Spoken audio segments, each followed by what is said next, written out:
You are listening to Let's Go, the weekly anime podcast about weekly anime from Dynamite in the Brain and Secret of the Sailor Madness. So come along and hang with the Let's Go gang. It's Dwayne. Hello. It's Niall. Yo. And it's me, Brian. And on this episode, we are covering anime that aired the week of the 29th of June to the 5th of July 2020. By Jove, I got it right. I think that's a rarity. As we go from, I just scrolled down through these notes and I realised actually these notes are really old, but some of them will come in useful if I don't touch them for a few more seasons, because the very first thing is this week's show is Mr. Osamatsu. Man, what is this, 2016 all over again? I mean, like, the way this year is fucking dragging on, I wouldn't be surprised. Time is just looping back on itself. Now we're going to go backwards and we're going to like slide towards. I gotta do 2020 again in 4 years. Fuck this. It's going to be like the reverse of the Big Bang. It's going to just like it fucking fall back in on itself. Yeah, and what I did forget to say though was the non-solitary exceptions of Super Shiro episode 35 and Super Shiro episode 36. Oh, many thanks to Burry Burry fansubs for kicking back into life and thanks, lads. Doing a couple more episodes. Hope it you're was alright. sorely missed. You don't miss a thing till it's kind of completely gone out of your life. That kind of way. Your efforts are appreciated. You don't need to push yourself too hard, though.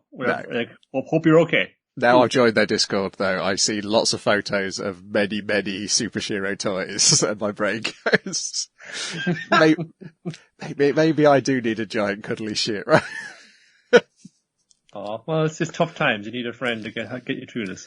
So, episode 35 is called Adventures in the Jungle, where we learn that everyone loves Tarzan, and then Brian's brain goes, is Tarzan a reference children understand nowadays? I was kind of thinking that as well. It's like, listen, I like Edgar Rice Burroughs, but most people don't fucking know.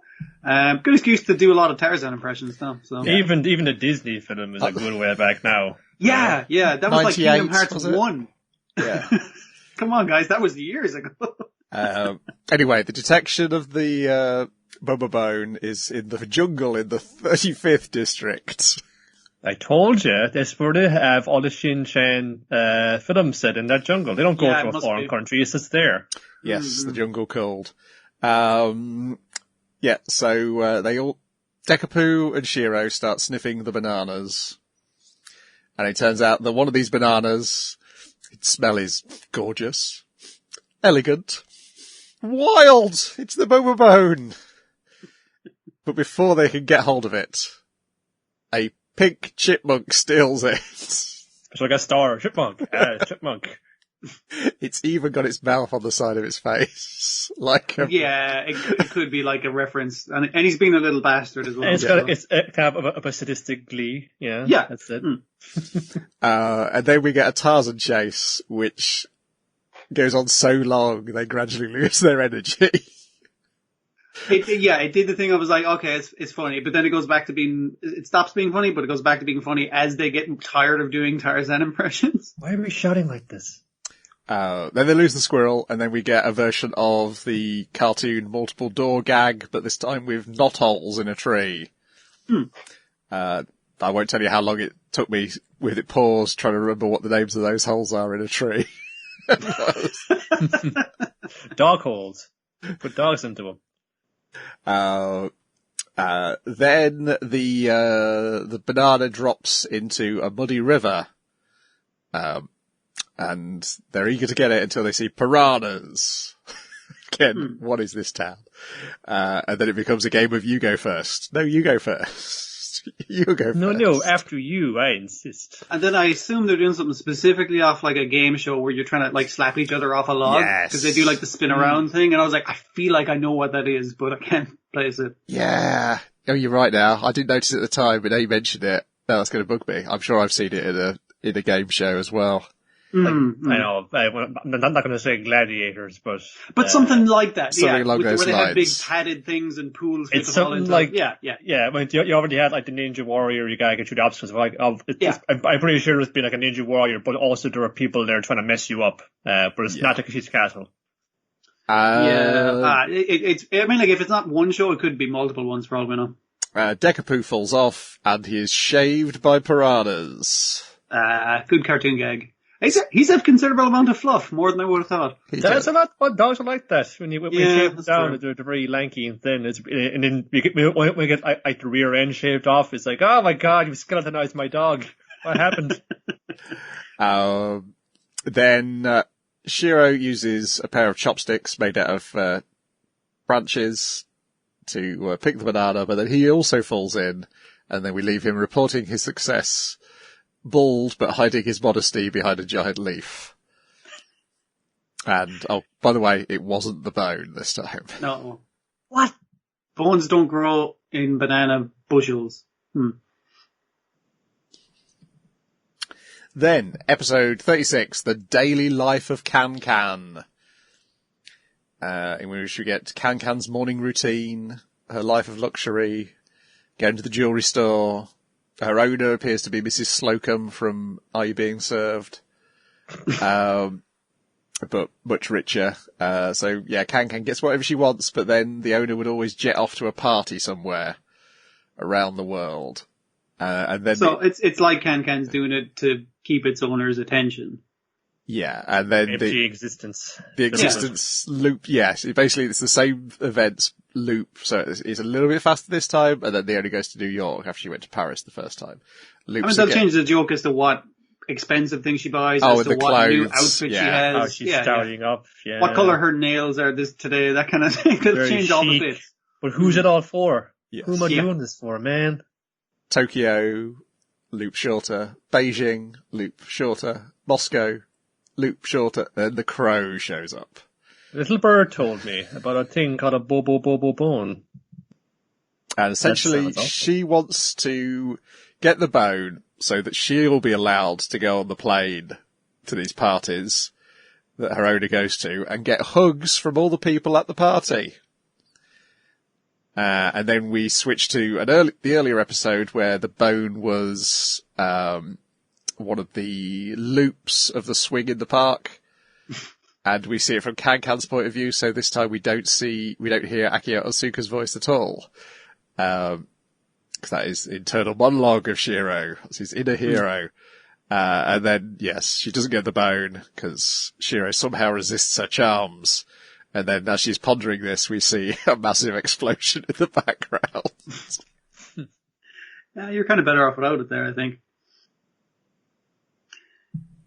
Yeah, I don't know if it exploded for them, if either Dekapoo or CanCan. Yeah, I think it's actually the teleporter that explodes it, isn't it? It is, yeah. Other than that, it's just a really nice bone-shaped thing. That smells lovely.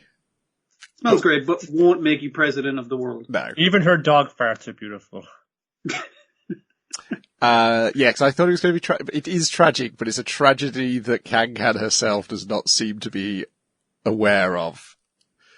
Yeah, she's too up and looking good to realise that looking good isn't the be all and end all, and her solution to this is to be the best looking thing with this bobo bone. It's like, yeah, you just kind of, no matter how and she keeps spraying the sprayer to make herself, the perfumer to make herself smell better and harder each time, and it's like, yeah, it's not working though, so you gotta try something else. Yeah. Well, this empty hedonism isn't filling this void in my soul. So obviously you're not putting in enough empty hedonism into there. So clearly that's the solution, yeah.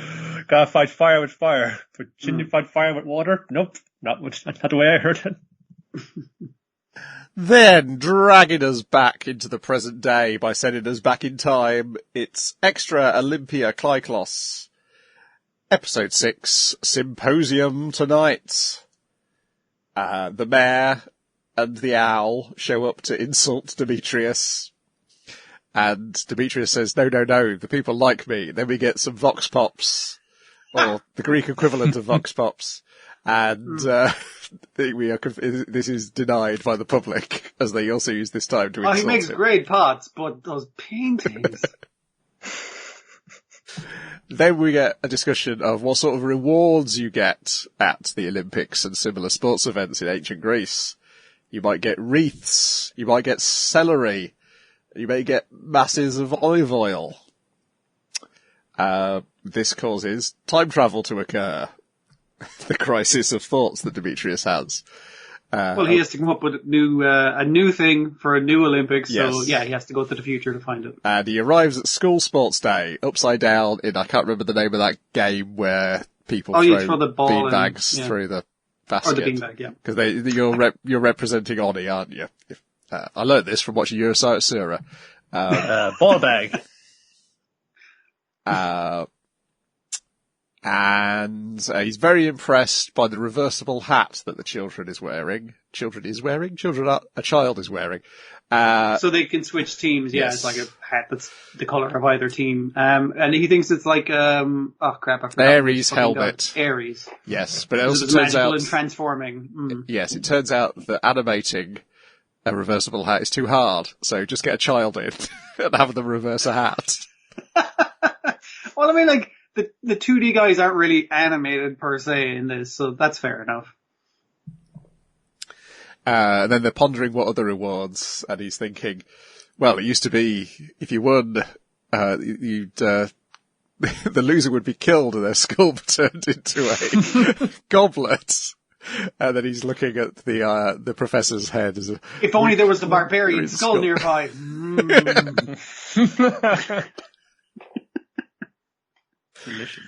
But then he sees a wonder item in the window of a shop.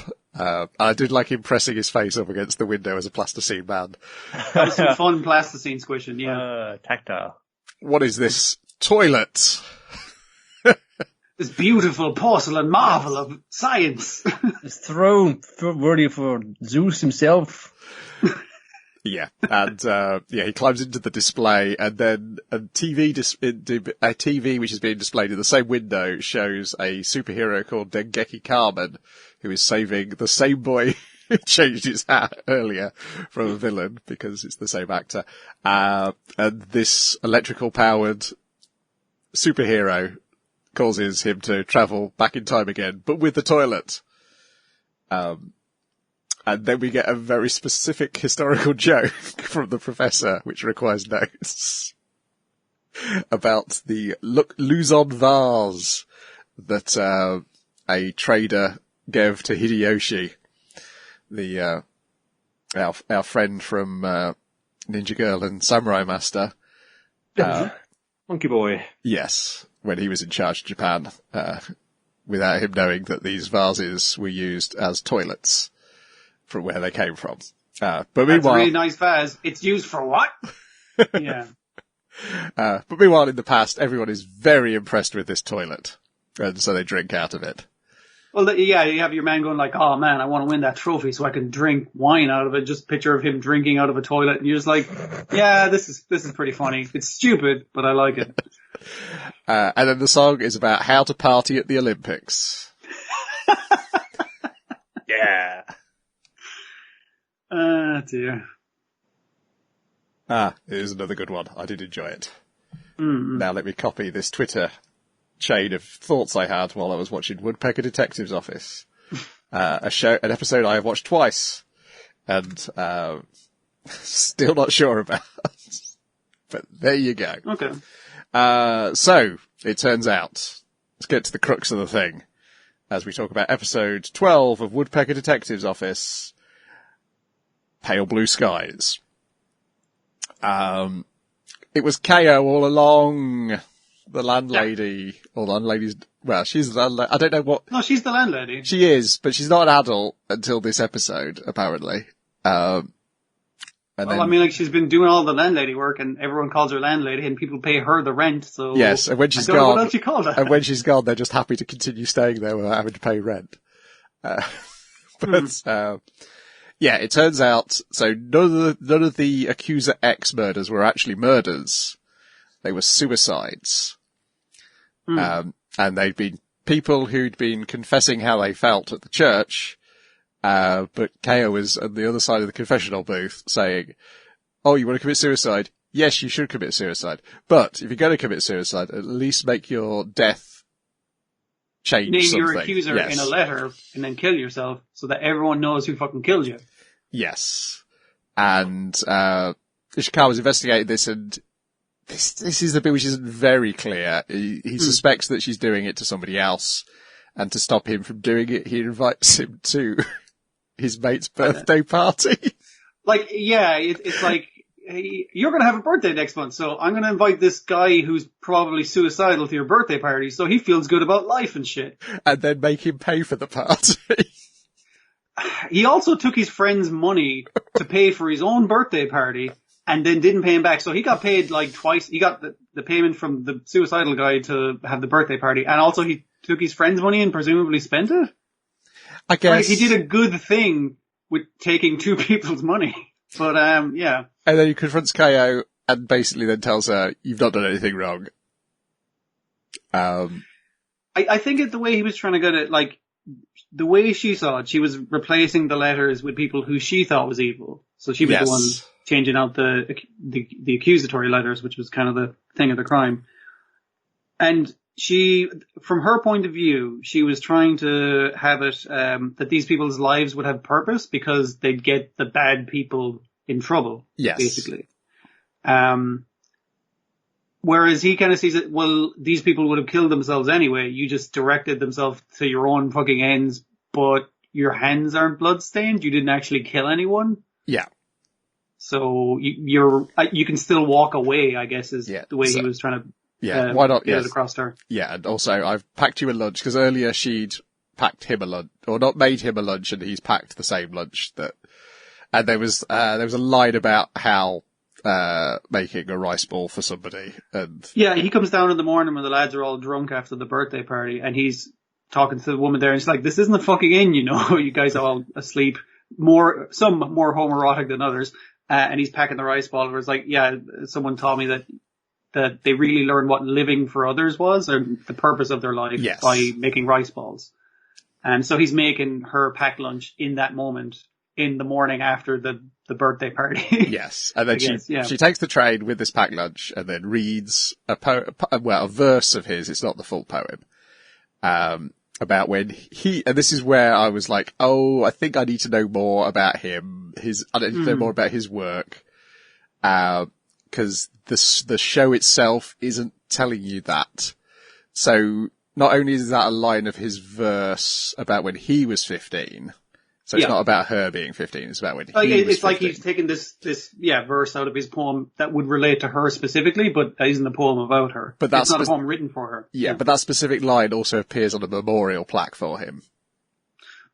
And also, as I learned when I was reading around, when he was 15 was when his worldview changed based on Shozo Tanaka's environmental activism that was happening then. And then I've mentioned before, is like around this time, he's greatly affected by someone who was also into Kropotkin being persecuted and executed, and the general anti-democratic crackdown on socialists. None of that is like, it's all implied, because it's all implied. One of the last shots of him is him playing the I've forgotten the name of the tune again. The on the violin again. Another Western thing to suggest. Yeah, and we've seen him with the Kropotkin book. And I don't think there's anything alluded to. He wrote all his memoirs in Romanji, so no one else will be able to read it. And that's not a thing which comes up here. But again, I wonder if there's a load of allusions, particularly in this plot, because like I said, I don't think this plot is in the book. And I was like, oh, is Kaio supposed to be a representation of the other Ishikawa that we don't really see in the story?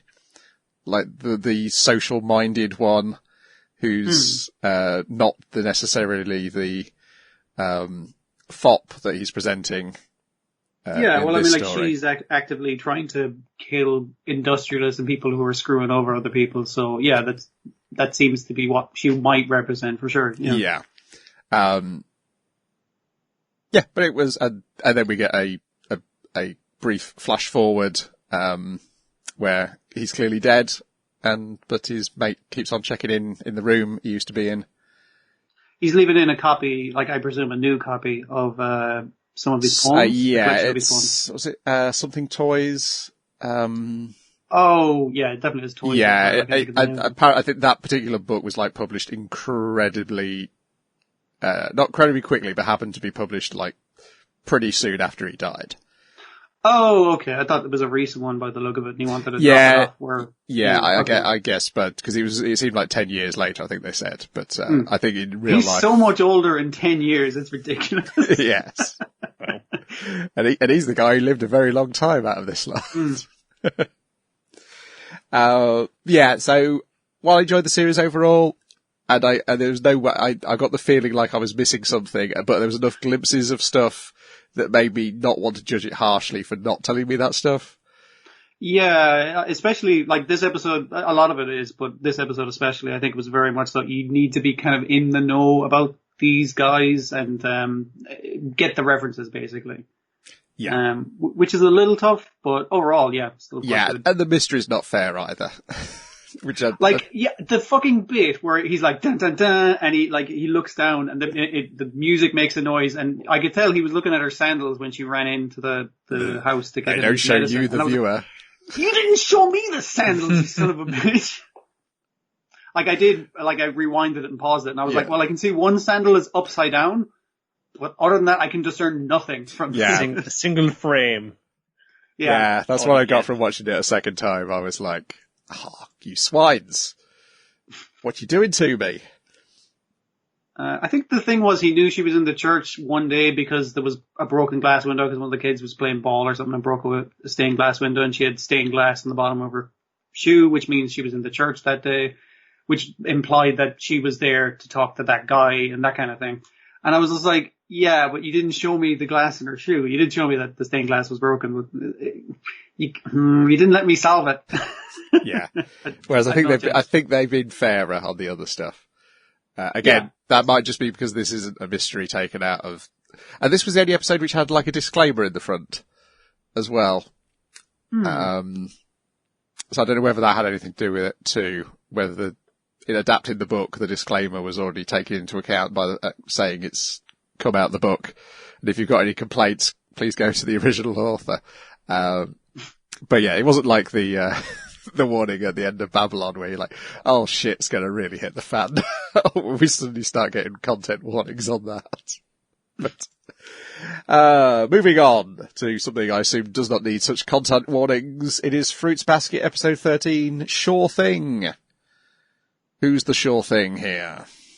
It's a sure thing that Yuki is going to have trouble getting along with his charges in the student council because they are a bunch of crazy people.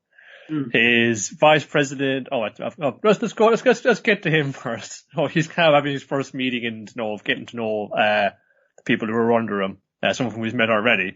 But he has one of his secretaries, Kimmy, likes stirring shit and bending men to her will.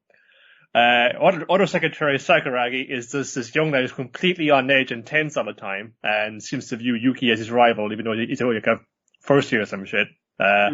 Machi has crippling social anxiety and doesn't ever speak to anybody or do anything at all. And Kakeru, his vice president, is some kind of a jackass. Yeah, it's not really it's a bit of an awkward one. So he's having trouble dealing with it.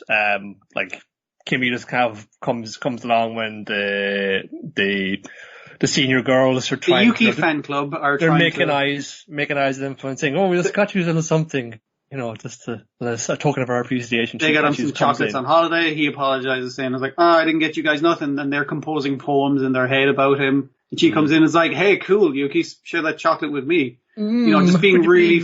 Actually, does she start calling him Yun Yun at that stage? Yun Yun. Yeah. And then Kaku starts doing it too and saying, "God, stop calling me that by a nickname, or it's going to stick." And it does stick. It's great. It sounds like a panda's name. How does that help? She just likes to put on a cute act to make men do her bidding, and she just likes stirring shit. And this is one of the secretaries at the club. Yeah, now he's Sakuragi. He's just like a very tense, angry young man who goes off on the side of things. Real, if you got time to lean, you got time to clean kind of guy. And Machi, the treasurer we met before, she was kind of digging around the room. There was all scattered things around, but she barely said anything. But anyway, doesn't really want to engage with people. Again, crippling so much to anxiety.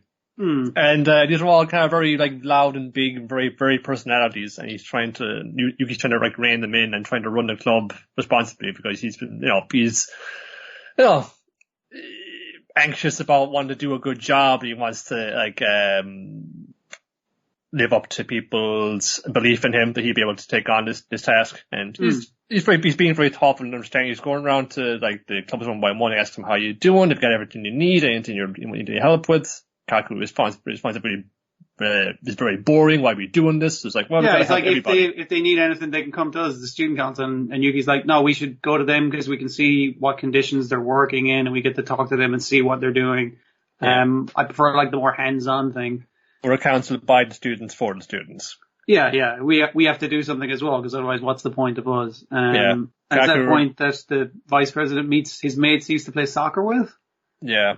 That he has like this really easygoing attitude despite still being kind of a prick to them. And Yuki's kind of like, I wish I fucking had that kind of charisma.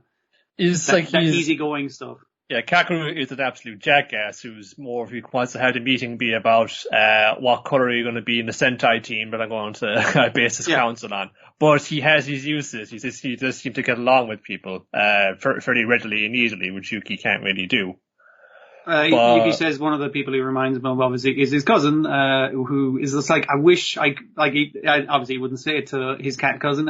It's just like that kind of natural being able to just chat to people without it being a thing. Cause it's always like a big thing with him, and it's not that he feels he's over people, that's the way people treat him. So there's always this distance. Yeah.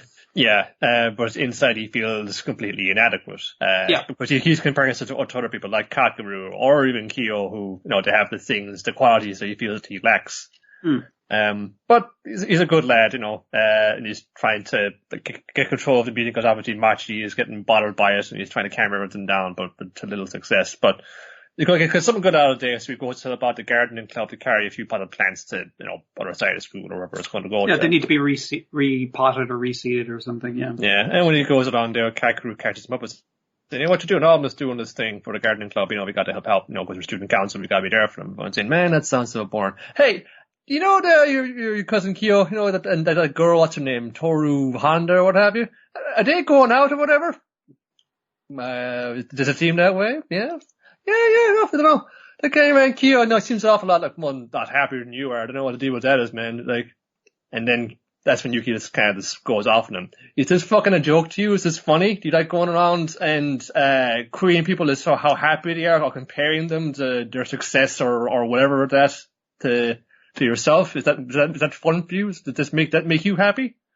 And Kakeru's like, what the fuck is wrong with you, man? You're not my mom. You don't know my life.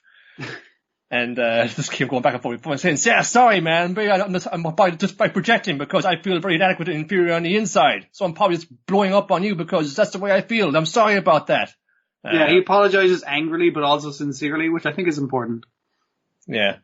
And this is, by the way, this is also after that Kakeru was just kicked the tray of plants out of his hands. A real dickhead move there right now.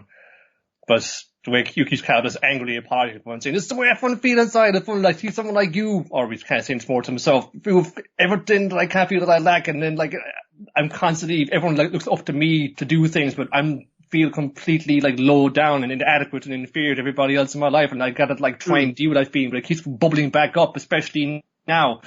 And what's Kakeru comes down and says, man, Yuki, you get people. You understand them. You're compassionate. You actually try to meet their feelings head on. He sees the way Yuki is comparing himself of other people. Is Yuki actually puts himself in other people's shoes and tries to understand them from their point of view, which is a thing he doesn't do.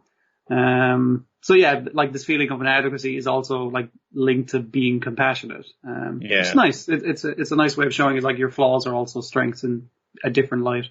Yeah, and you should never measure yourself by someone else's yardstick. I find this is a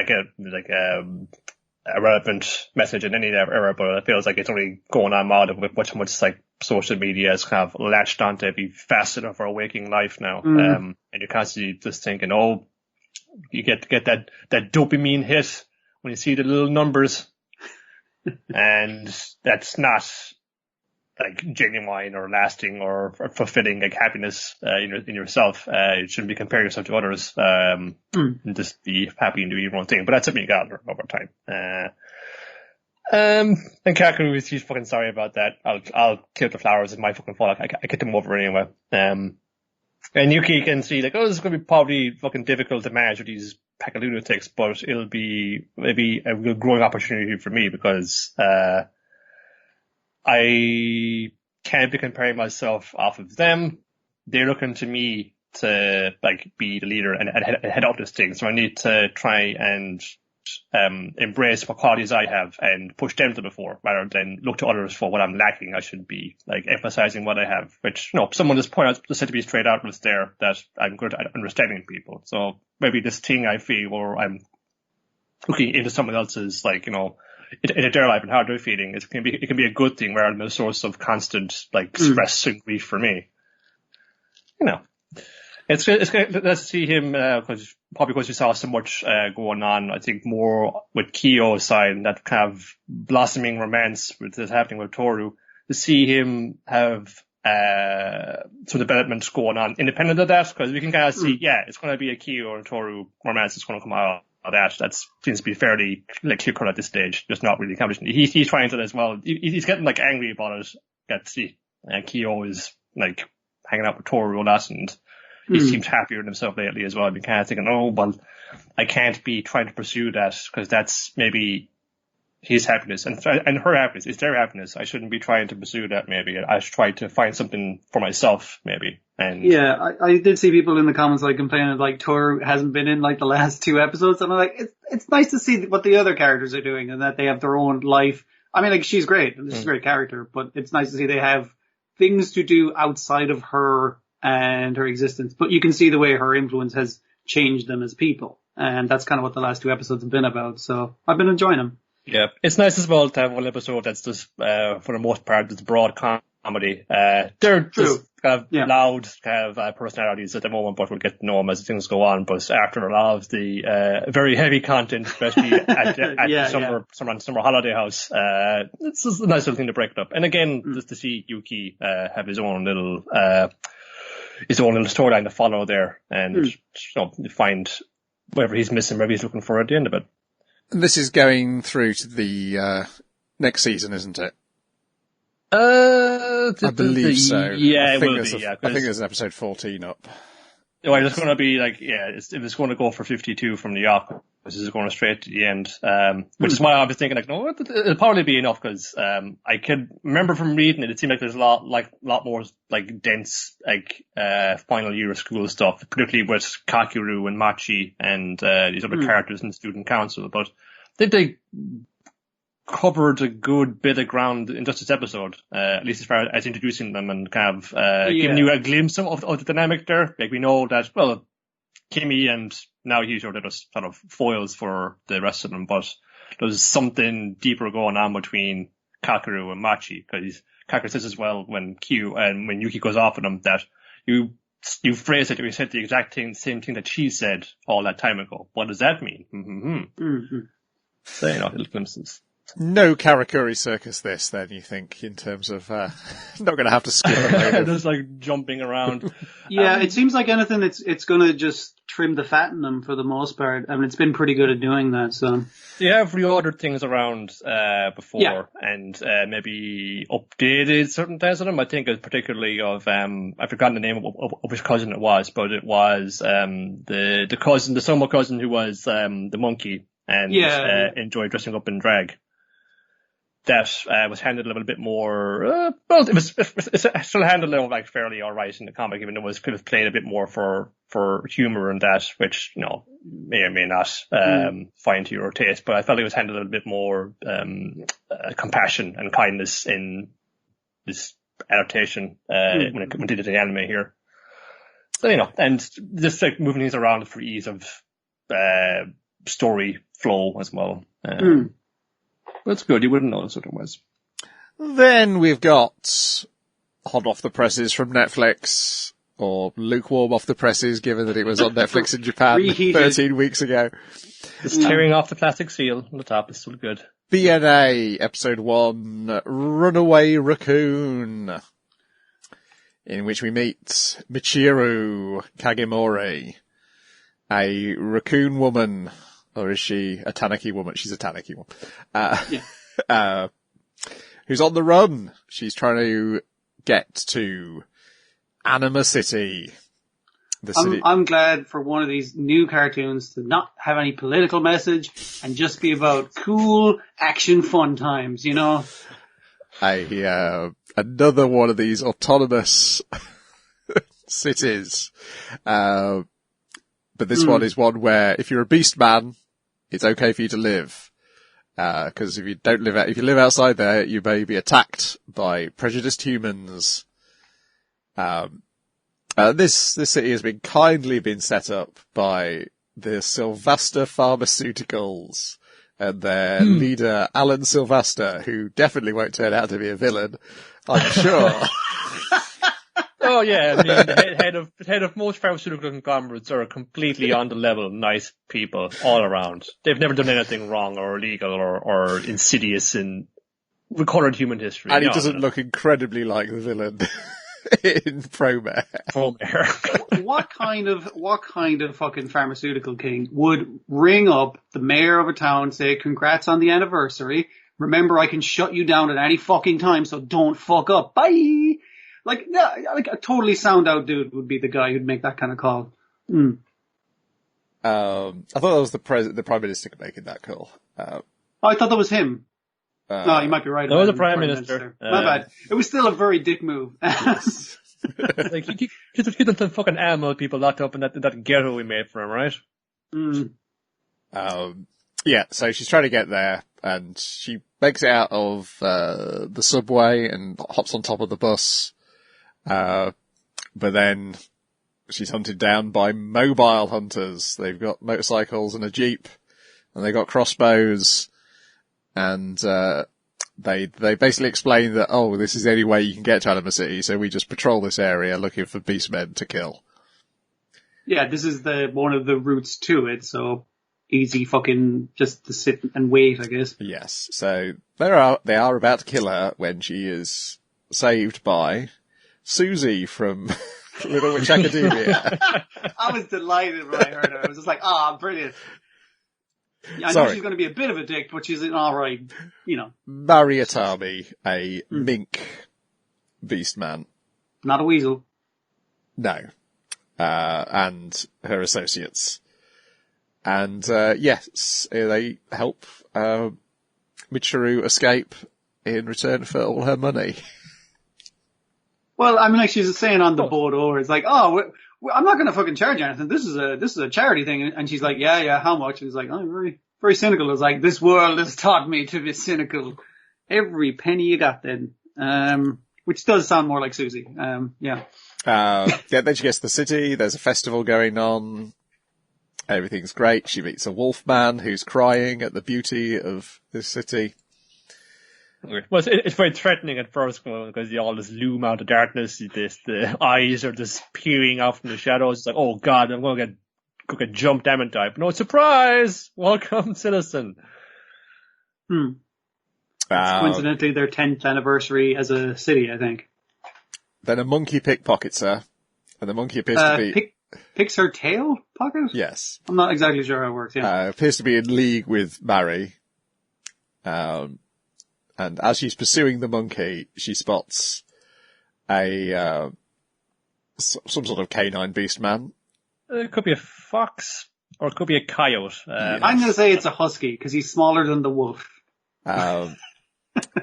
Hiding under the stands, or it's like not the stands, it's a... it's for the big screen. TV projection, yeah. For the big, and it's a bomb. He's laid a bomb. And initially the wolf, who is Shiro Ogami, suspects Michiru. But she does admit to punching it in frustration and not being able to find that pickpocket. She's like, a punch would knock it over. And then he's like... A punch wouldn't make it explode. He's like, you're right. And then I hadn't considered that. It's just, he's really intense, but he's really fucking stupid. Cause, Yeah, it's a good combo. He's tracking these guys down not because, they set off a bomb and tried to, probably kill people. One saying, you ruined the festival for everybody. Now no one's gonna have a good time. I'm gonna beat the fuck out of you when I find you. Yeah. He uses his sense of smell to track the bomber and confront him, but the bomber's got assistance. They're a gang of 3. There's a lion, a deer, and this other fella. And the lion and the deer seem much tougher than the bomber. And I was wishing the lion was an ox so that they could have just been the enforcers out of Spider-Man. Because I was getting more a vibe of the mercenary team from Predator off of them, honestly. I'm trying to think of a team of 3 that one of them had an eye patch because the deer had an eye patch. Hang on, That's got to be a thing as well. What were the 3 animal masked guys in Batman? Oh, that was the fox, the shark, and it was Lancey and Eric. What was it? A vulture or something? Was the other guy? Okay. The terrible trio or something like that. Because, this is clearly Imayashi storyboarding the second half of the episode. Do you think? Because Shiro's just drawn so much like a superhero. With his big flappy coat. And, I saw people taking the piss out of the coat saying he looks like I can't think Rick of it. Astley. Yes, exactly. But it's no, that's the fucking look dramatic as shit when you're jumping around and shit. Yeah, that's his superhero cape. And then he gets in the fight, but he gets carried away, and Michiru's like, stop, they're already dead.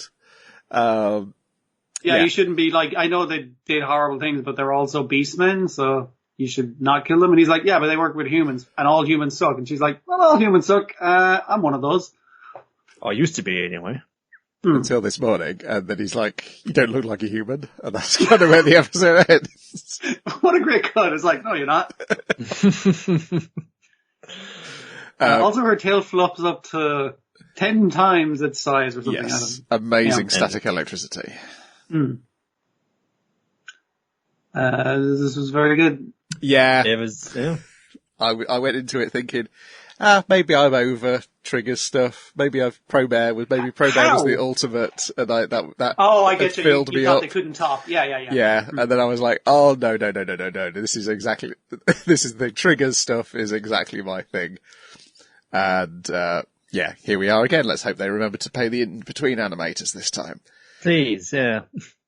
I'll allow them a few duds because this was so good, and if they keep up any of this kind of quality over a few episodes, I'm just this is what I came for. This is the good stuff. No, it does speak a little bit of, its Trigger aesthetic as all get up, but there is, I'm feeling at least a progression of that. Because they seem to be, I've latched onto that neon pink and neon blue color palette. That last scene was fucking gorgeous. The way they had the light, the cool blues in the shade and the hot pink from the highlights. Really good looking stuff. Yeah, it's just a really nice, different color palette. I'm more used to the intense reds and bright yellows. I'm probably taking back to probably Gurren Lagann in particular. I suppose, Senketsu in Kill la Kill was that color scheme as well. That's lots of blacks and reds and bright yellows there too. But it's this different, just really synthwave YouTube video kind of look to it. No, it's I like what I do to it. It's familiar, but it's just so much amplified and exaggerated that you don't mind that it could be something that's really referencing a lot of different things all at once. It kind of feels chaotic, but I always feel like what I do with this grabs me. I feel the thing I really liked is that I've never seen before, but possibly I've seen it in a variation in a Looney Tunes cartoon, is the scent that became solid shapes. I was like, oh, that's good looking, where it's a stop motion thing of the guy running away, but as his scent trail. Really lovely stuff. I was thinking a little bit of, if you remember in Dororo, when Yakimaru, before he gets more of his senses back, how he perceives the world with two auras. Yeah, I was it's thinking definitely a nice, unique way of visualizing something that isn't visual. Yeah, not directly similar, but it reminded me a little of some of the Daredevil stuff of recent years, particularly I think Marcos Martin's thing when he would do like the world's solidly made out of the words of the objects for the radar sense. I see. It's so this is Kazuki Nakashima, but we also will have 2 episodes from Kimiko Ueno. From popular, yes, I like her a lot. But I was about to say from popular other anthropomorphic show, Pingu, and from another CG anthropomorphic show is Nanami Higuchi from Beastars. The head writer on Beastars is doing 2 episodes of this as well. It's what a time to be alive if you're a furry. It's great. We get like very prominent, very well received and regarded, and very well produced animated works being made about these things, and only one of them really has anything fairly bawdy in it. Like Beastars can get a bit not safe for work. I mean that's definitely what it's going for with its theme, but yeah, for sure. I'm sure this will probably have its moments set down the line as well. I mean, Mr. Trigger, so yeah, probably. But there's so much shit going on, it's like it can get drowned out by everything else. But he don't mind. I'm not expecting anything particularly subtle or nuanced here. This is kind of it's always been their brand pretty much, but what they've really kind of leaned into it and embraced it with Promare especially, where we have our heroes who are too dumb to lose. Yeah, this is Yo Yoshinari directed it. The connection is with Nanami Higuchi is that they did, I think, 5 episodes of Little Witch Academia TV as well. So, okay, that's the carryover there. But yeah, no, I was like, this is good. This is it. And also, it's a nice first episode in that it tells you just enough, but it doesn't like overwhelm you with information. You can just, it like sticks you in super, super deep to it. Like you just thrusts you into the whole society and everything, but you kind of want to know more. It's like, wait, what are the specifics of this? And also in that scene, didn't the mayor and her armadillo aide become human for a second? What's up with that? Yeah. You want to know more. Yeah. But you're kind of seeing that they seem to have disguises that they can wear out. Yes. Like humans. I mean, you see it in the opening credits. Yeah, Mary did it as well. When Mary turns up as well. Mm-hmm. Then next up we've got Wacky TV Nanana, Chase the Kraken Monster, Episode 12, Eggplant, the Unrivaled Director. In which we meet another crew searching for they're just doing a survivalist show, aren't they? Yeah. Survive on the island. Because they land on the island and they see, they're really hungry. They get the captain to fix the boat and they're going to look for fish. Oh look, there's a pool of, like, teeming with fish. That's crazy.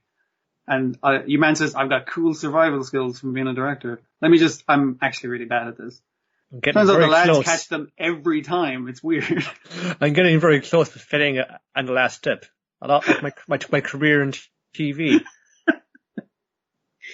And then Eggplant shows up yelling at them to put the fish back.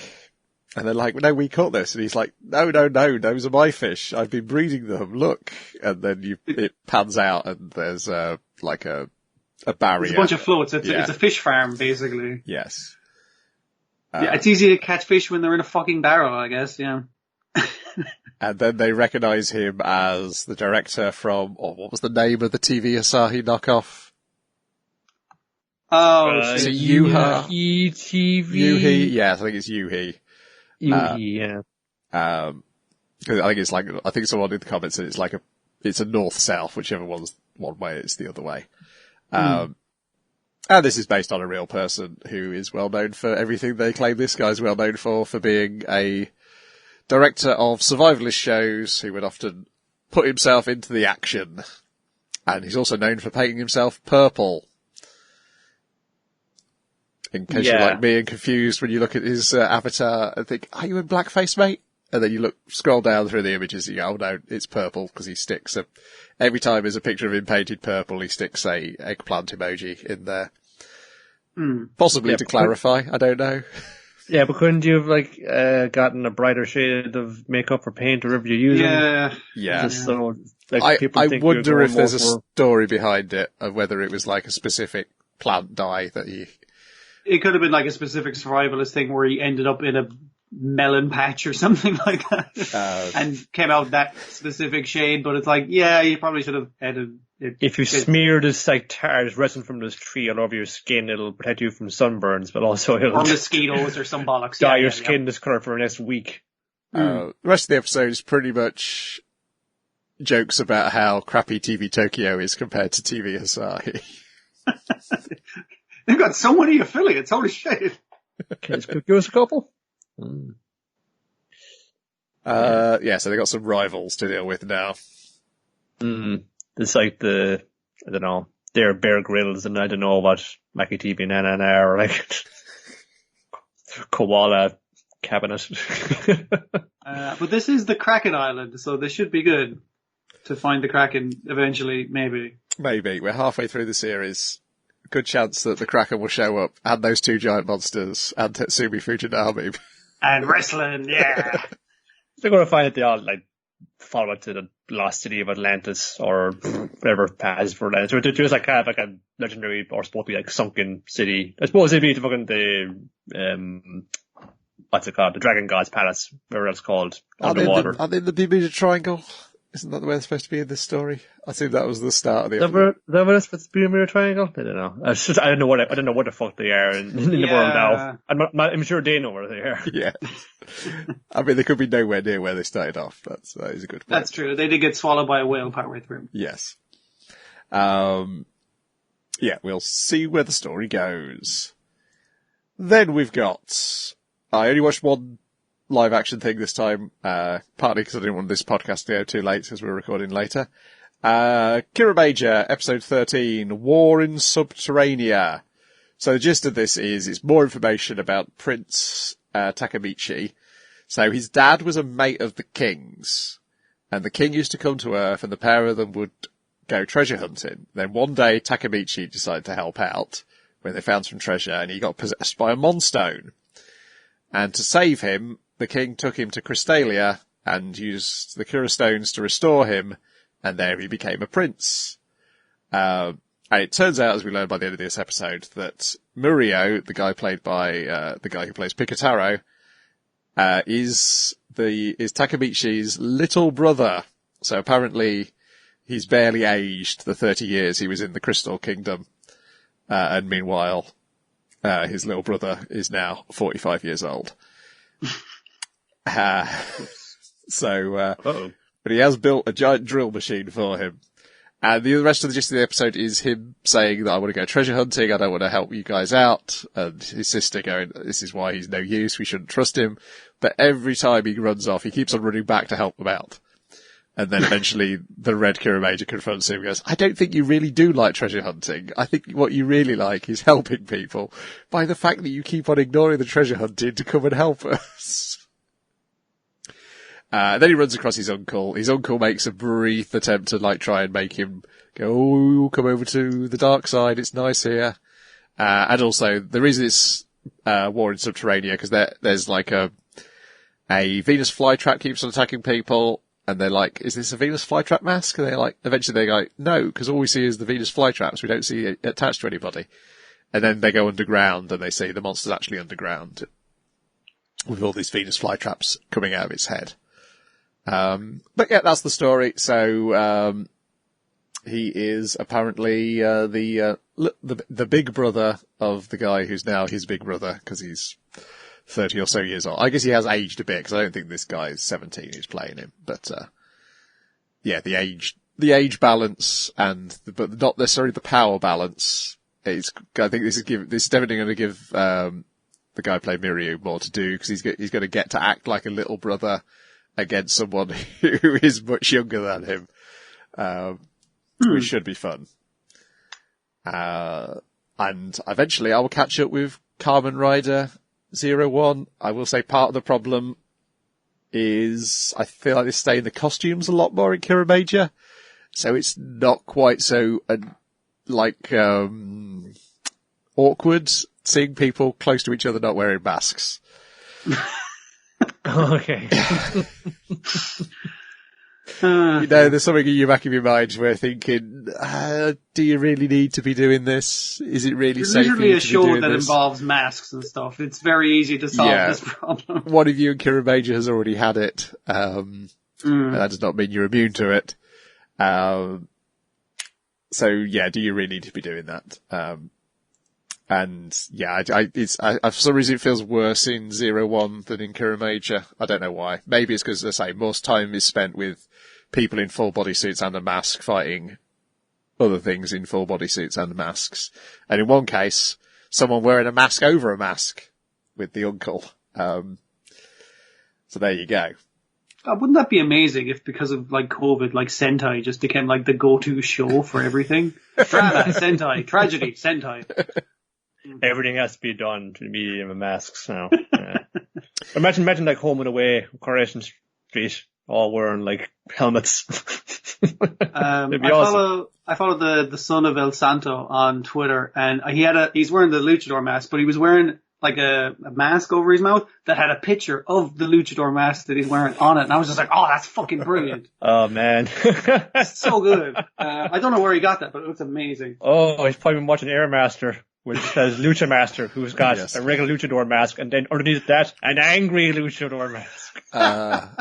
They are doing Corrie again, aren't they now, and EastEnders?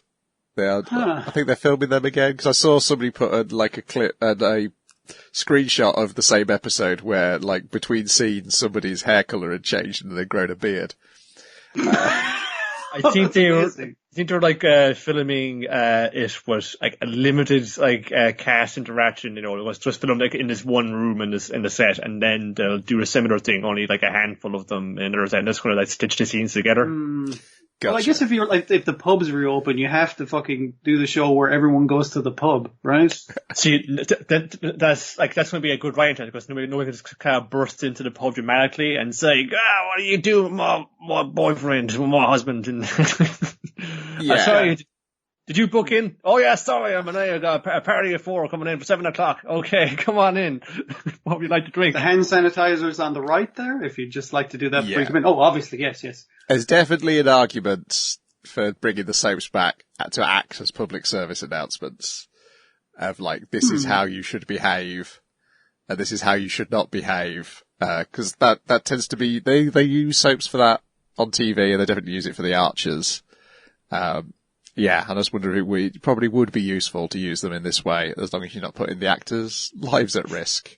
Yeah, if the actors are wearing masks in their role, and it could be a new golden age of expressive eyebrows. Exactly. Where's Eugene Levy when you need him? Then we've got Healing Good, Pretty Cure, episode 14. What was the title of this? I did write it down, but not... Energy Source, Sukoyaka Festival. That's the girl. Yeah, if only all of our diseases could be cured as easily as, well, not easy, but as Nauticus. But she goes to get a checkup at the doctor and gives her a clean bit of health. Whatever was up with you, all illness kind of out you. But probably something about the city, maybe it's the air or the water or the hot springs or the fact you've got magical powers. You've been doing rider kicks to monsters for 13 straight weeks now. It's probably got good for the constitution. So just in time. Because we're just throwing a big festival in the city to celebrate how nice city it is, and meet up with Nanana and Shiro and all of the little animals, and then they're going to go around and just have a great time having all these all the street food, all the fried stuff and hot buns, food on sticks, and especially the popular local the sweet sticky buns, the sweet steamed buns even, which are the most popular thing that everyone wants to get. But oh no, the steamer's broken down, and this guy can't sell his treats anymore. But local restaurants are going to pitch in and say, no man, this is the way our city does. Our restaurants have got steamers in the back. You can just use ours, and we'll make enough steam amongst everybody. Because that's the kind of city that we're at, where everybody pitches in, and many hands make light work. And like a kind of maybe that's kind of it as well, because people here is just so kind of nice and welcoming and helpful. You know, when someone's even if a little bit in trouble or a little bit in need of help, that everyone pitches in, and this big problem, this seems like just a little thing. So, this big problem I have with trying to recover from this illness as well as that I had, which I won't tell you what it is just yet.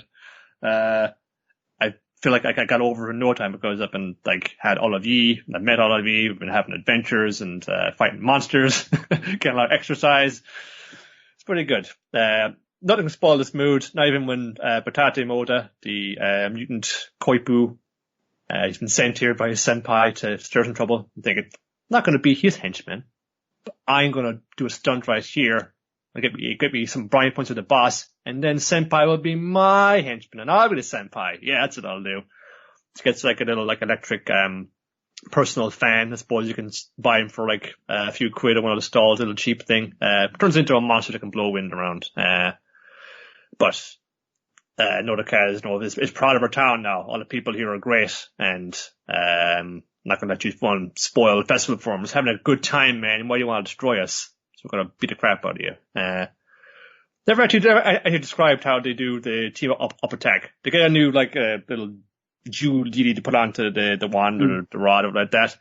Then they kind of get into a circle and they sort of kind of keep, tapping away at the thing like a tambourine that's going tap it, tap it, tap it. We're going to charge up our good vibes and good energy and shoot out a beam at you and blow you up. Well, not blow you up, it's kind of this shoot through. It's kind of like a special beam cannon, where there's a laser that shoots straight through you, but the laser turns into these very careful caressing hands that kind of gently guide out the spirit that's been turned into a monster.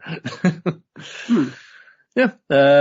It's all right, everyone had a good time. Festival is saved, everyone gets some steam buns, it's fantastic. And the spirit they saved is so thankful. It's kind of it's getting nostalgic almost, because it reminds them of a long time ago when there was a pre-cure before all of these. And she was able to heal people's wounds and worries and woes and sicknesses by creating beautiful music. And wouldn't you know it, she used to be the partner to Tia-Teen, who was the Afghan hound who was the queen of the healing garden and the mother of Latte, the little puppy dog. So there was some kind of distant heritage of pre-cures that goes back many, many years in this very, very town, which may have something to do with the girl's future and their possible future fates. Who knows? But something's going to get dig up, and there's going to be a fourth member added in. I wonder if there's going to be some descendant of said first pre-cure. What happened with him? Is there some kind of checkered past in there? Who knows? But it's nice. It's a good vibe. I like seeing a small town come together to help defeat a giant monster. It's heartwarming stuff. But they'll be torn asunder next week when we have our first fight. Nodoka and Raburine go their separate ways. Also, I forgot as well that Nodoka is so healthy now that she is entered in, or better, press gang into service by the little animals, because there is a competition which we can win 100 of these lovely sweet steam buns. The competition is a loud voice competition. And Nodoka is so healthy now that she has mighty lungs that can shout out, "I love being alive!" and win them 100 buns to share with all their mates. Good stuff. Made me hungry. Yeah. For a moment there, I thought there was a magical girl show about a Koipu, but I was wrong. It's about a capybara. Yeah, I guess it's not technically a magical girl show, but it sort of is. Happy Cappy. Well, that's there's that one mention in Pop Team Epic Count, which are pretty magical. I guess they are. And I double check. I don't think there is any in Cute High Earth Defense Club either. That's a wombat, the main one is, and unless one shows up in the later series, it's a hedgehog and a goldfish. But yeah, Happy Cappy. Do they have to check off a list as to what animals there are available for these? Now, Happy Cappy is essentially a magical girl show, but it's about a alien capybara who turns into a superhero. It's like, what if the mascot was the magical girl? That sounds like a significant improvement, no offense, but yeah. No offense to all those magical girls out there listening. Yeah, no. Daydream Princess Tutu. That was a swan that wanted to be a real girl. That's true. Oh. Then we've got One Piece episode, hang on, let me get my glasses out, 931. Let me just count up to it. Climb Up, Luffy's Desperate Escape. Dun dun dun. In which we leave Luffy, well, we return to Luffy where we left him at the end of last week's episode, escaping, climbing up a big wall. And then he falls down the wall. As people throw rocks. A bunch of lads are throwing things at him. Throwing rocks, swords. It's not how you use those lads, but good try there. And then I can't remember the order of it. Basically, there's mainly two main scenes. Yeah, it keeps cutting back and forth. So. Yeah, so there's the scene in the prison, which is essentially Queen there'll be what do they call it? It's like a death match sumo thing. It's Sumo Inferno, I think it is. That's it, yes. So we're going to take your cuffs off, and we're going to put these cuffs around your neck. And if you get pushed out of the sumo ring, then these blades will come out, like the deadly flying guillotine, and your head will come off. Luffy retains this information for about 30 seconds. Because they put the collar on him, and he's like, hey, this is going to chop off your head and leave the thing. And it's like, and both you guys have to wrestle as many guys as we fucking feel like. But to make it fair, I'm going to take off your sea stone cuffs. He's like, wow, you're going to let me go? That's so cool of you. Like, no, I put the other collar on you that's worse than the sea stone cuffs. What the fuck? Yeah, Queen is quite, you have some sympathy for Queen with Luffy's stupidity here. Here Goro's... I did like also Raizo kind of looking on going like, what the fuck? I got this key for nothing. Wait, yeah. I don't need a key for that. We can let somebody else have it now. Yeah. Yeah, I can't remember if the other scenes have happened already. I'm forgetting the order in which things, because there is one other scene, which is the gang with, Yasu, and I was like, oh, okay, that other scene I thought had already happened hasn't happened yet. But yeah. So yeah, this is going to happen. Hyogori wants them to execute him separately, because he's just going to be, a drag on Luffy having to fight people in this arena. Meanwhile, at the bathhouse, the girls are letting it all hang out, and yeah, apparently Shinobu's thing was not hacky, it was her devil fruit power. The thing she used for rotting the wood. Yeah, because she does, like, Robin's more like, hey, this is mixed bathing and I'm not comfortable with this, and she takes it as like, yes, she didn't say devil fruit users, what do they call them? Jutsu users, we don't like submerging ourselves in water, and it's like, no, she's uncomfortable because there's a bunch of dudes leering at her. Whereas Navi's like, I should be charging these guys to leer at me. Why are they going to leer at me for free? Never turn down a good business opportunity. But Shinobu takes care of the leering with her. What's her move called? Ball crusher. That's it. I thought it had a prefix before the ball crusher, but yeah, I think it's just the ball crusher. It probably might be like Jutsu ball crusher or something like that. Yeah, because they're all special moves. Yes, which just appears to Rex be all those guys. Yeah. Grabbing people's balls and crushing them. It fucking works. It's a kind of magic. So they go into like the cold bath to get washed down, and it's that fucking octopus again. Is he like the key to this whole fucking arc or what? I don't know. Could well be. I wonder if he'll show up at the end. It just turns up, yeah. Yes.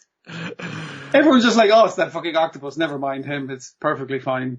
He's meant to be knocking himself on the head, wiggling around, soaping people up. It's helping. And again, this is the problem now. I'm trying to remember which scenes were in the episode and which scenes will be in the future episodes. It's the scene with Frankie. I was going to say Frankie Sanji. Sanji's not there. He's off to lure at women. Usopp and Law and Yasu.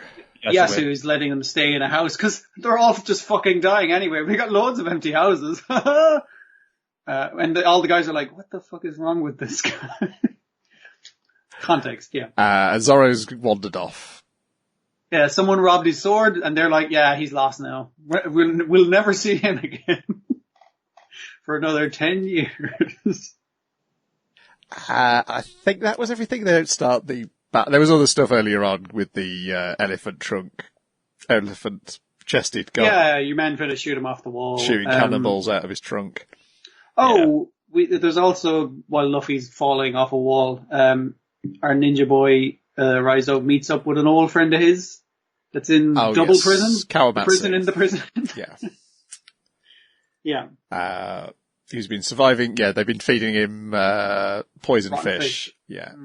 Which he has been able to devour without any problems. That was established in earlier episodes. But yes, he's chained up, so you need to get him free somehow as well. They're keeping him in the dark and what he looks like in the dark, but they did let him laugh, which gives it entirely away. Yeah. Oh, well. It's always the way. It's like, he was this like very, like, looming, ominous character lost in the shadows. You know, you just like, I'm going to hide this for chapter after chapter. And when you see him, he's going to look dumb as shit. But you won't mind, because he's going to be also going to be a completely hench badass. Yeah. I just remember how this bit ends, and it is with a bunch of hench badasses. Generally, it is badass. like, no, again, the, like, complete, like, natural, the natural evolution of that Fist of the North Star rule, you know, which is like really, like, evoking here. The dumber you look in Fist of the North Star, the more dangerous you are, because that means no one's going to, like, say anything about how you look. That's probably why everyone, like, dresses in, like, tires and mohawks and stuff. You're trying to look dumb, so you look tough. And next week it is Hawkins, Sober Mask, and Drake at the bathhouse, and Zorro confronting the Sword Thief, and Luffy in the sumo battle. I believe those lads at the bathhouse gives us a little bit more insight into their personalities as well. As not everyone from North Blue is as lascivious as Sanji, it turns out. But that's for next week. Another good-looking episode. I suspect that'll be the case for at least a few weeks, as everything gets ahead of schedule. I think they had something sort of start back on into, so maybe that the kind of momentum was getting back to it as maybe amped up stuff. But I Precure looking pretty decent now as well. When it comes down to fighting monsters and shit, also in the funnier bits too. I'll enjoy it while it lasts there as well. And they have Queen do his dance again because they know a good thing when they see it. Well, that's why he wrote that into the comic. Yes. Yeah. He has to do it now.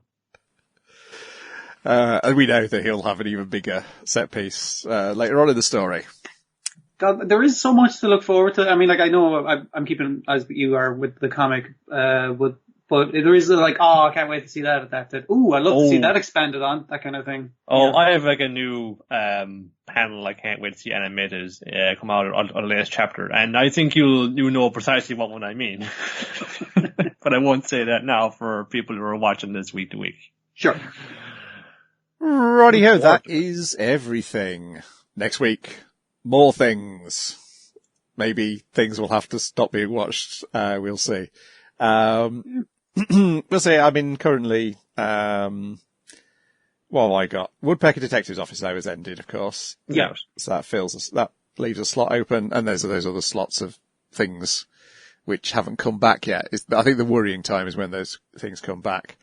So it will probably be, the additions for me will probably be Decadence and God of High School.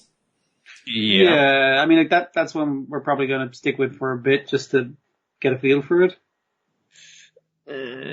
Decadence probably pretty good though, because it's going to be like Mob Psycho, but it's not Mob Psycho. It's actually like free of that, but I want to have that same manic energy. But it won't be a one story about people with power and how they do with it, or people with power don't necessarily they can be good people or they can be afraid of power. No, come to do.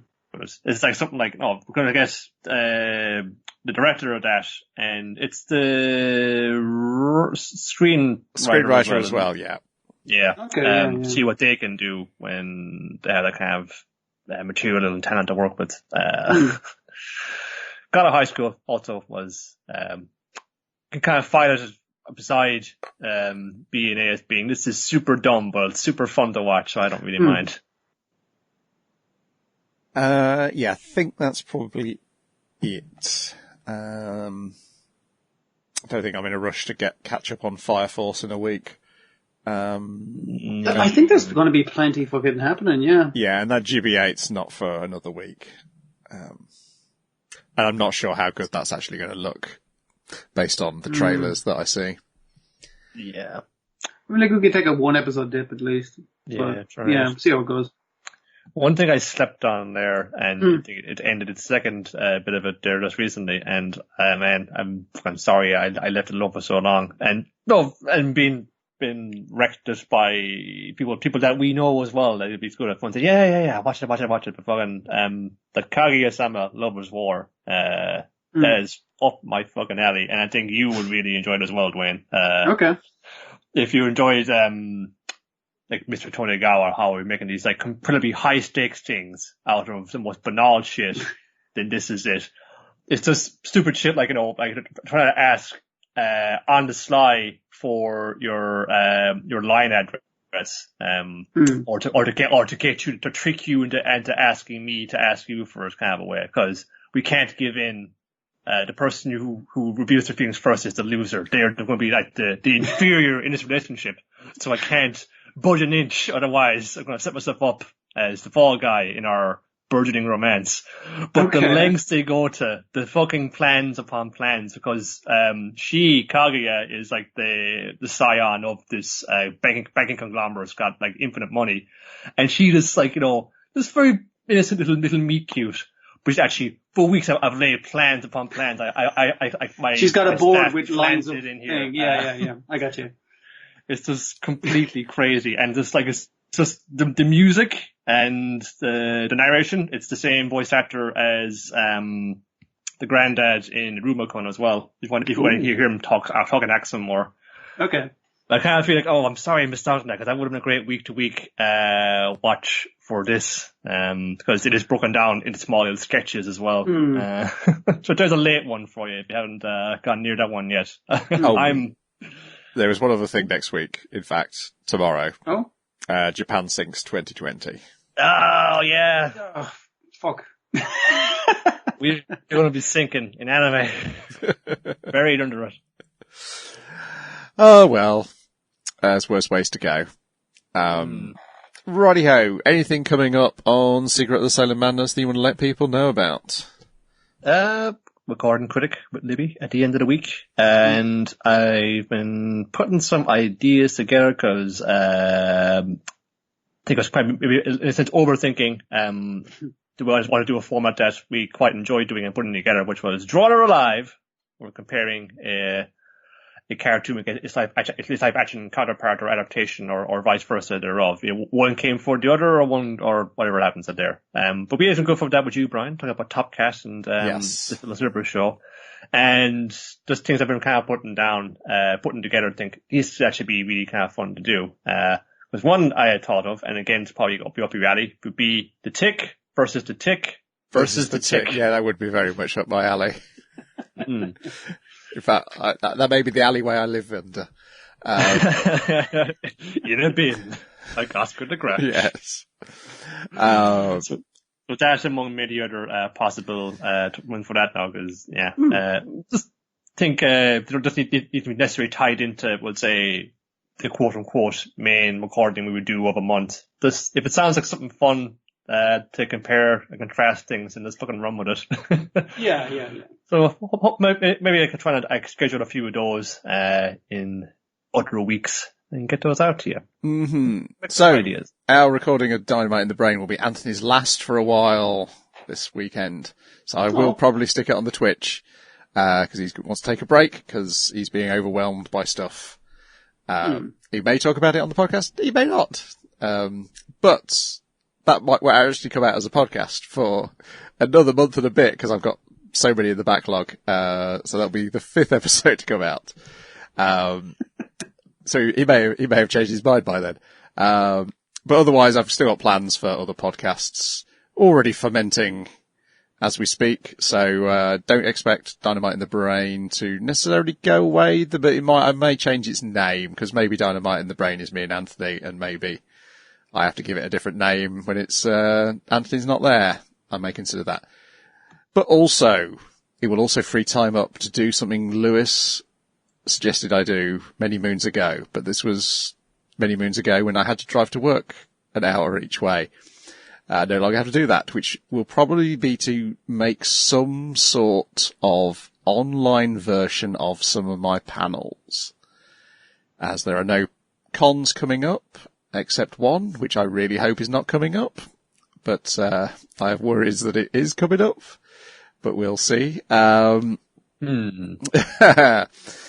Yeah, but let's assume that there are no cons coming up for us until April, and so I may stick out some old con content repurposed for the online age, and there won't be live stuff. I'm not planning on doing any sort of online con presentations. They'll probably be pre-recorded.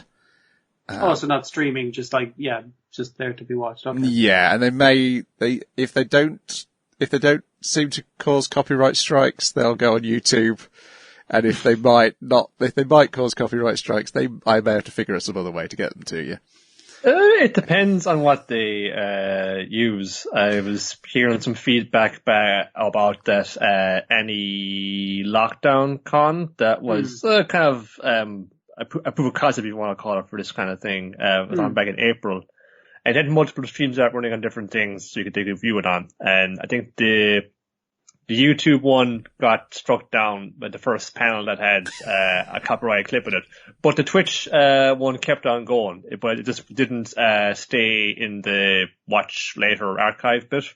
They didn't leave it up there. Oh, sure, yeah. Yeah, whereas so I'm planning on making them for posterity, so it may have to go onto some sort of New Zealand-based file sharing service. Only the worthy may view the sacred video. Yeah, we'll see. We'll see what I do. At the very least, it may be practice for what may be required for conventions next year. Yeah. Cool. I'll wait and see what I hear back from. Because I did put an application for one that is going to be online within the next couple of weeks, I think. Yeah, that's a couple of weeks now. I haven't heard back to positive negative about it yet, but they had a couple of things I wanted to ask them about, but I said I wouldn't ask until I was confirmed or that. Yeah. But it's kind of getting the more time I had, the better. Yeah. Because a lot of things I may need to tweak and re-engineer for even panels I already have, because I may need to move things around in the slides so that they fit the graphics that they plan to probably overlay on the video stream. So I might need a bit of time to do that. So the sooner to get back, the better, lads. Please. Yeah, the reason it came to mind was because I was when I was testing some streaming equipment and software. I was doing it by reading out an old panel script, and I was like, oh yeah, I can do this. And also, as I read it out now, I realise weaknesses in the script that I would have covered up by energy from being in a room full of people. Yeah. Mm-hmm. But when you're reading them straight off the script, you suddenly go, oh yeah, no, I should do this more before I do panels rather than rely on the live energy. But, no, I think it's fine to just write something for live rather than write something for recording. It's a different thing, yes. But, and that's kind of why I don't necessarily want to do a, online con panel live, because I won't have the room energy.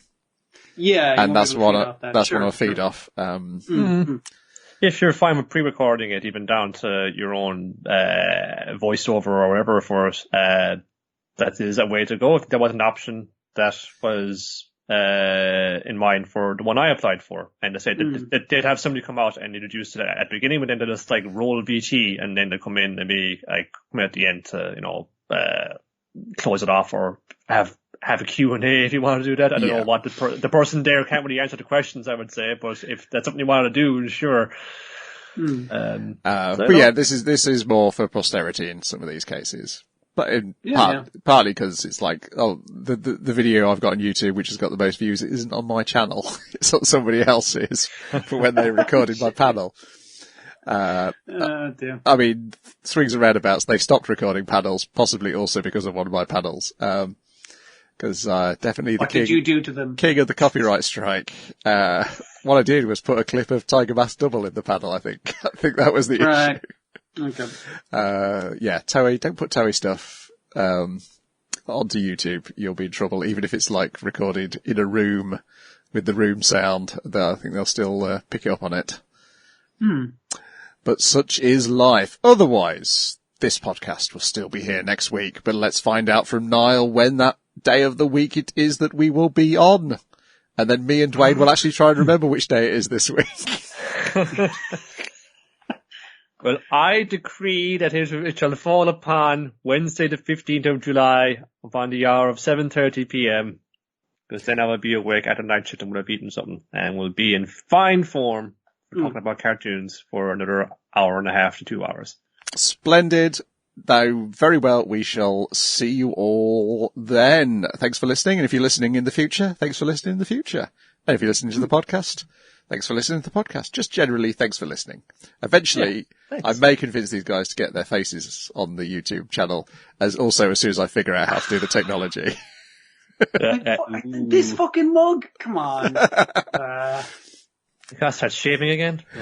I have to shave. Yeah, I did a bit of shaving today. Okay, we'll see you next week. Goodbye. Bye. Goodbye.